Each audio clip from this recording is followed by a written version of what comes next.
Bienvenidas y bienvenidos a la sesión de matemáticas de segundo grado, a través de Aprende en Casa 3. Soy el profesor Mario Prieto Hernández y junto con la maestra Raquel Bernabé Ramos les ayudaremos a estudiar este tema. Así es, maestro Mario.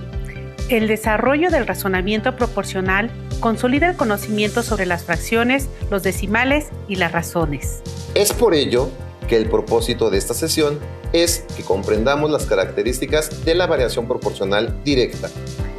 Sabemos la importancia de tener con ustedes los materiales necesarios para desarrollar su aprendizaje, su cuaderno de matemáticas u hojas blancas para tomar notas, bolígrafo o lápiz y su libro de matemáticas de segundo. Si tienen discapacidad visual, preparen hojas Ledger, punzón y regleta. Lo importante es que registren la información y la analicen, además de anotar las dudas y reflexiones que surjan durante la sesión para resolverlas durante los retos. Hemos aprendido a identificar cuándo una situación es de proporcionalidad directa a través del reconocimiento de sus propiedades. Ahora sabemos que la proporcionalidad es la relación que existe entre dos magnitudes, cuando se establece una relación de correspondencia entre dos razones que son equivalentes. Así es, maestro Mario. A ustedes les invito a que reflexionen en torno a las siguientes preguntas. ¿Qué es la proporcionalidad directa? ¿Qué características ayudan a identificar cuándo una situación es de proporcionalidad directa? ¿Cómo podemos calcular el factor o constante de proporcionalidad directa? Es momento de que registren sus definiciones e ideas. A lo largo de la sesión las podrán comparar, enriquecer o validar. Maestro Mario, ¿podría decirnos una definición de proporcionalidad? Claro que sí, maestra Raquel. Aunque estoy seguro que las y los estudiantes ya tienen un conocimiento con sentido y significado sobre la proporcionalidad directa. La proporcionalidad directa se define como la relación entre cuatro cantidades o magnitudes. Cuando una de las magnitudes cambia, la otra se modifica en la misma proporción. Si una aumenta, la otra también aumenta proporcionalmente. Y si una disminuye, la otra también lo hace, guardando la misma proporción. Bien, maestro Mario. Ahora vayamos a la resolución de un primer problema, en el cual centraremos el análisis en las características de una tabla de variación de proporcionalidad directa. Asimismo, les invito a reflexionar en torno a la siguiente pregunta. ¿Para qué son de utilidad las pruebas de velocidad en los automóviles? Muy bien, conozcamos el planteamiento. Las compañías fabricantes de automóviles hacen pruebas de velocidad a sus autos para evaluar sus motores, frenos y sistemas de suspensión. Entre otras cosas, deben verificar que las velocidades a las que pueden viajar se mantengan constantes durante recorridos largos. Así es, maestro Mario. La información anterior es útil para los usuarios, pues un auto estable en carretera es un auto seguro. Ahora, consideremos el siguiente caso particular. Un automóvil que viaja en carretera mantiene una rapidez constante de 120 km por hora. Bajo esta condición, ¿cuál es la distancia que el automóvil recorrería en 2 horas, en 3 horas y 30 minutos, en 4.2 horas y en 6 horas? Antes de continuar, es necesario hacer algunas precisiones y retomar algunos conceptos. Como ya sabemos, la rapidez es la magnitud de la velocidad y es una cantidad escalar. En cambio, la velocidad es una magnitud vectorial, es decir, tiene magnitud, dirección y sentido. Continuemos para responder las preguntas anteriores. Se utilizará una tabla de datos para determinar las distancias recorridas en distintos tiempos del viaje. Así es, para completar los datos de la tabla, consideremos que la rapidez es la relación entre la distancia recorrida entre el tiempo empleado para este recorrido o, como hemos escuchado, la distancia entre el tiempo. De esta manera, si la rapidez del automóvil es de 120 km por hora, podemos decir que en un tiempo de 1 hora el automóvil recorre 120 kilómetros. En la tabla se muestra que hay dos magnitudes relacionadas. La primera magnitud la representamos como X y corresponde al tiempo en horas. Y la segunda magnitud, Y, representa el valor de la distancia recorrida en kilómetros. Al analizar los datos de la tabla, obtenemos una primera razón. Por 1 hora de viaje, el automóvil recorrerá una distancia de 120 kilómetros. Así es, maestro Mario. Sabemos que una razón es una relación entre dos magnitudes que son comparables entre sí. Por lo tanto, con esta información ya podemos responder la pregunta: ¿cuál es la distancia que el automóvil recorre en 2 horas? Si en 1 hora recorre 120 kilómetros, entonces en 2 horas recorre el doble de kilómetros, es decir, 240 kilómetros. Ya tenemos 2 razones que podemos comparar, y dado que se definió a la proporcionalidad directa como la relación entre 2 razones que involucran a 4 cantidades, sabemos que cuando una de las magnitudes cambia, la otra también cambia en la misma proporción.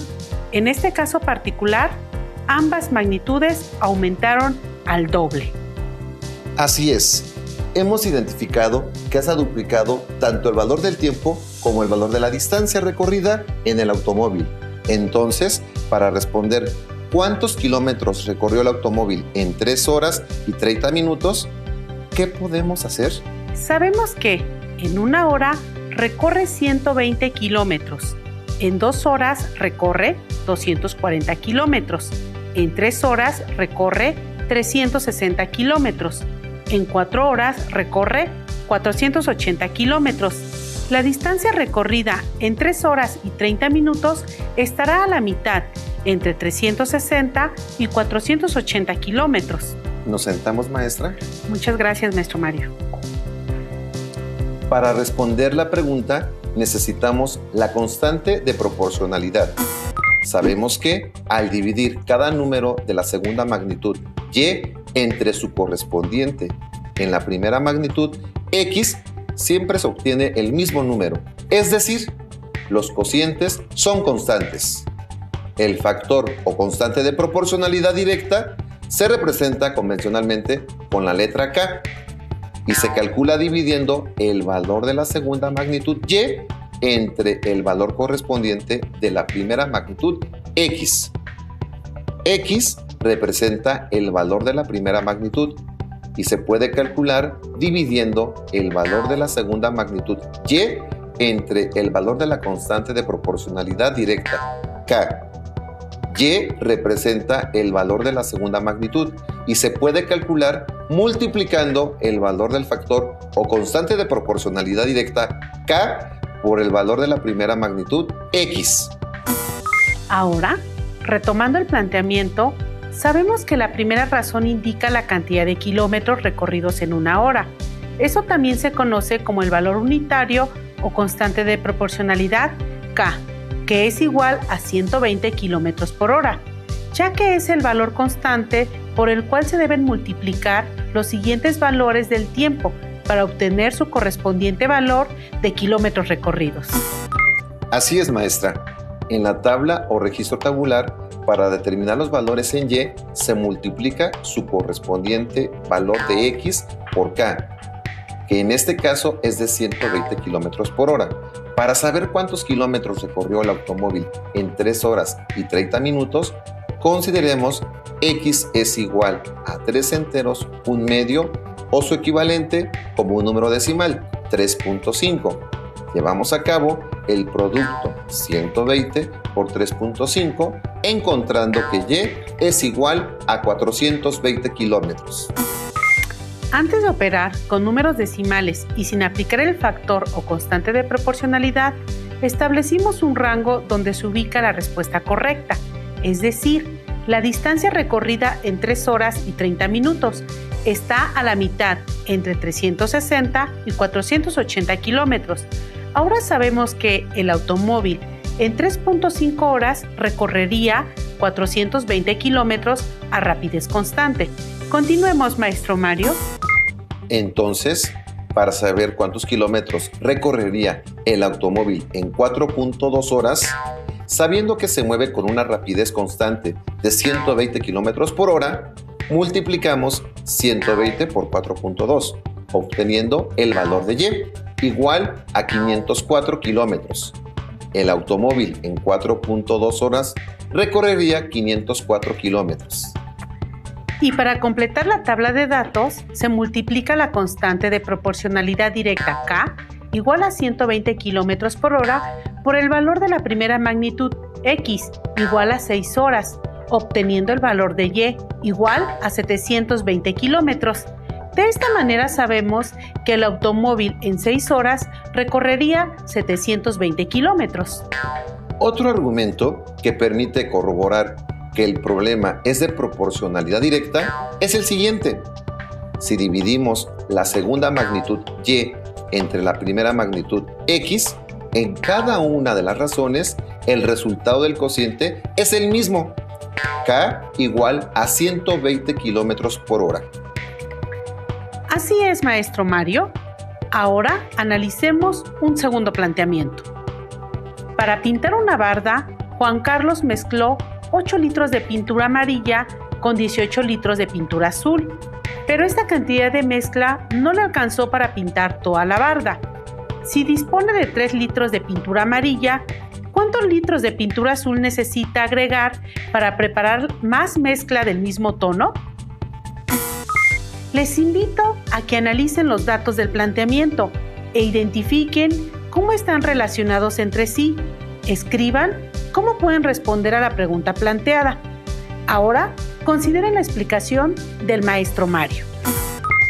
Una vez que analizamos los datos del planteamiento, escribimos las dos razones. Seguramente ustedes también las identificaron. La primera razón, para preparar la mezcla necesitamos 8 litros de pintura amarilla por 18 litros de pintura azul. La segunda razón, tenemos 3 litros de pintura amarilla. ¿Qué cantidad de pintura azul se necesita para preparar la mezcla y obtener el mismo tono? ¿Qué dato es de utilidad? ¿Cómo podemos determinarlo? Considerando que, con la primera razón, se calcula la constante de proporcionalidad.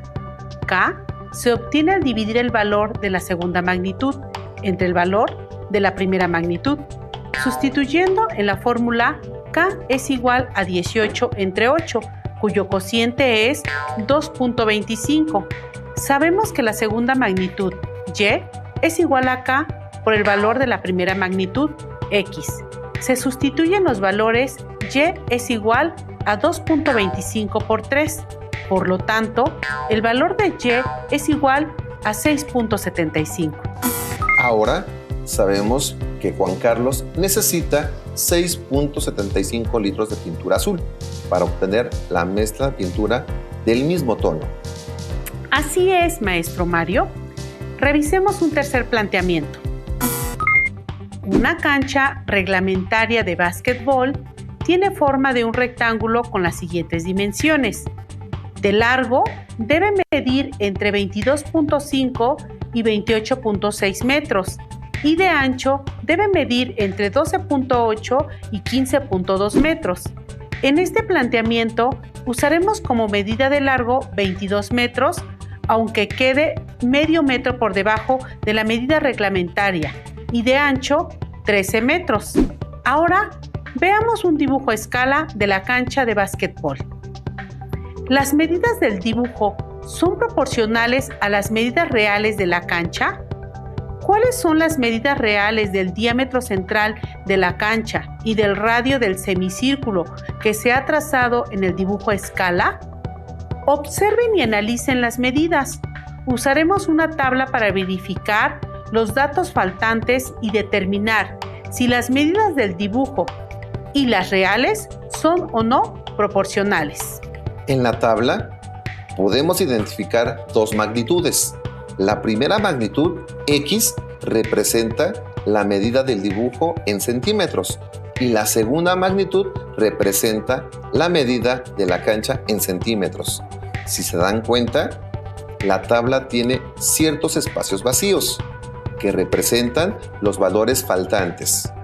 Entonces, haremos lo necesario para determinar cada uno de los valores de las medidas reales de la cancha en el dibujo a escala y argumentaremos si son o no proporcionales. Para ello, calculemos la constante de proporcionalidad directa K, ya que tenemos las dos magnitudes en la primera razón. X es igual a 11, que representa la medida del dibujo, y Y es igual a 2200, que representa la medida real de la cancha. Sustituyendo en la fórmula nos queda K igual a 2200 entre 11, obteniendo como resultado 200. De la misma forma, al comparar las medidas del ancho de la cancha, tenemos que el ancho real de 1300 centímetros entre el ancho en el dibujo de 6.5 centímetros es igual a 200. Este resultado significa que ambas razones tienen el mismo cociente, 200, es decir, es la constante de proporcionalidad, por lo que podemos decir que hay una relación de proporcionalidad directa, pues hay una relación entre cuatro cantidades que cumple con las siguientes condiciones. Cuando una de las magnitudes cambia, la otra se modifica en la misma proporción. Si una aumenta, la otra aumenta también proporcionalmente. Determinaremos la medida real del diámetro central de la cancha de básquetbol, que está representada con la letra Y. ¿Cómo obtenemos el valor de Y? Llevaremos a cabo una operación. Multiplicaremos la constante de proporcionalidad directa por su correspondiente valor de la primera magnitud. Sustituyendo los valores tenemos Y es igual a 200 por 1.8. Llevando a cabo la operación, el resultado de Y es igual a 360. Por lo tanto, el valor de la medida real del diámetro central es igual a 360 centímetros. Determinaremos la medida real del radio del semicírculo de la cancha de básquetbol, que está representada con la letra Y. Llevaremos a cabo una operación. Multiplicaremos la constante de proporcionalidad directa por su correspondiente valor de la primera magnitud, X. Sustituyendo los valores, queda Y es igual a 200 por 0.9. Llevando a cabo la operación, el resultado de Y es igual a 180. Por lo tanto, el valor de la medida real del radio del semicírculo es igual a 180 centímetros. Por último, calcularemos la medida en el dibujo de la altura del piso al tablero, que está representada con la letra X. El valor de la primera magnitud lo determinamos dividiendo el valor de la segunda magnitud entre la constante de proporcionalidad directa. Sabemos que la constante de proporcionalidad directa es igual a 200 y conocemos la segunda magnitud Y, que es la medida real de la cancha, que es de 306 centímetros. Sustituimos los valores. X es igual a 306 entre 200. Resolvemos la división. 306 entre 200, obtenemos el resultado 1.53.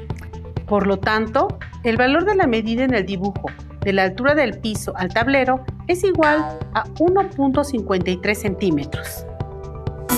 Se ha corroborado en todos los casos particulares que 200 es el factor o la constante de proporcionalidad K, por lo que hay una relación de proporcionalidad directa entre las magnitudes del planteamiento y se cumple con las siguientes condiciones. Cuando una de las magnitudes cambia, la otra se modifica en la misma proporción. Si una aumenta, la otra aumenta también, proporcionalmente. 200 es el número por el que debemos multiplicar las medidas del dibujo para obtener las medidas reales. Después de haber analizado problemas donde las magnitudes se relacionaron a través de la proporcionalidad directa, estamos en condiciones de resolver un nuevo planteamiento. En una planta ensambladora de automóviles, una máquina automática pinta 15 automóviles en 1 hora y media. ¿En cuánto tiempo pintará 50 automóviles? Consideren que la máquina, al ser automática, pinta los automóviles con la misma rapidez. Analicen los datos y regístrenlos. ¿Qué debemos tomar en cuenta para responder la pregunta? les propongo que consideren los siguientes cuestionamientos. ¿Cuánto tiempo tarda la máquina en pintar un automóvil? ¿Cuál es la constante de proporcionalidad? ¿Cómo podemos calcular el tiempo cuando conocemos K y Y? Continuemos. Escribamos las dos razones. La primera razón, la máquina automática pinta 15 automóviles en 1.5 horas. La segunda razón, si la máquina pintara 50 automóviles, ¿cuánto tiempo le tomaría? Con la primera razón, calculamos la constante de proporcionalidad. K la obtenemos dividiendo el valor de la segunda magnitud entre el valor de la primera magnitud. Sustituyendo en la fórmula, K es igual a 15 automóviles entre 1.5 horas. Llevando a cabo la división, obtenemos que K es igual a 10 automóviles en una hora. Sabemos que la primera magnitud, X, es igual al valor correspondiente de la segunda magnitud, Y, entre K. Al sustituir los valores, X es igual a 50 entre 10. Llevamos a cabo la división. El valor de X es igual a 5. Por lo tanto, la máquina automática necesita 5 horas para pintar 50 automóviles. De esta manera, se ha dado respuesta a la pregunta. Finalmente, estudiaremos un último planteamiento. En el mercado, Carla calcula cuántos kilogramos de naranja para jugo puede comprar, de acuerdo con la cantidad de dinero que lleva. Completaremos los valores faltantes en la tabla. Obtendremos cuántos kilogramos de naranja comprará Carla con casi 30 pesos y cuánto pagaría por 3.5 kilogramos de naranja para el jugo. Utilicemos la expresión equivalente de un entero y medio como número decimal, 1.5. Escribimos las dos razones. La primera razón, 1.5 kilogramos de naranja cuestan 22.35 pesos. La segunda razón, con 29.80 pesos, ¿cuántos kilogramos de naranja puede comprar Carla? Con la primera razón, calculamos la constante de proporcionalidad, K. La obtenemos dividiendo el valor de la segunda magnitud entre el valor de la primera magnitud. Sustituyendo en la fórmula, K es igual a 22.35 pesos entre 1.5 kilogramos, que es igual a 14.90 pesos por kilogramo. 14.90 representa el costo por kilogramo de naranja para jugo. Esto lo podemos corroborar de acuerdo con los datos de la Profeco. El costo promedio de 1 kilogramo de naranja para jugo en la Ciudad de México es de 14.90. En tu localidad puedes verificar el costo y realizar los cálculos correspondientes. Ahora calcularemos los kilogramos de naranja para jugo que están representados con la letra X. El valor de la primera magnitud lo determinaremos dividiendo el valor de la segunda magnitud entre la constante de proporcionalidad directa. Sustituimos los valores X es igual a 29.80 entre 14.90. Resolvemos la división. 29.80 entre 14.90, obtenemos el resultado. X es igual a 2. Por lo tanto, Carla comprará 2 kilogramos de naranja con 29.80 pesos. Por último, determinaremos la cantidad que gastaría Carla en la compra de 3.5 kilogramos de naranja para jugo, que está representada con la letra Y. Llevaremos a cabo una operación. Multiplicaremos la constante de proporcionalidad directa por su correspondiente valor de la primera magnitud. Sabemos que la constante de proporcionalidad es igual a 14.90 pesos por kilogramo. Sustituimos los valores. Queda Y es igual a 14.90 por 3.5, que es igual a 52.15. Por lo tanto, el valor de 3.5 kilogramos de naranja para jugo es igual a 52.15 pesos. Como se ha explicado, en los casos particulares, 14.90 es el factor o la constante de proporcionalidad K, por lo que hay una relación de proporcionalidad directa entre las magnitudes del planteamiento y se cumple con las siguientes condiciones. Cuando una de las magnitudes cambia, la otra se modifica en la misma proporción. Si una aumenta, la otra también aumenta proporcionalmente. 14.90 es el número que debemos multiplicar los kilogramos de naranja que se requieren para obtener su costo. Maestro Mario, la sesión está por terminar. Invitamos a las y los estudiantes a que registren las ideas principales del tema. Consulten su libro de texto de matemáticas de segundo grado. Seguramente encontrarán otras actividades para profundizar en el tema. Listo, profesor. Terminamos. Muchas gracias por acompañarnos. Gracias a usted, maestra Raquel. Aún nos queda mucho por explorar y descubrir. Así que nos vemos pronto en Aprende en Casa 3. Hasta la próxima. Si tienes dudas o necesitas ayuda, llama al Centro de Apoyo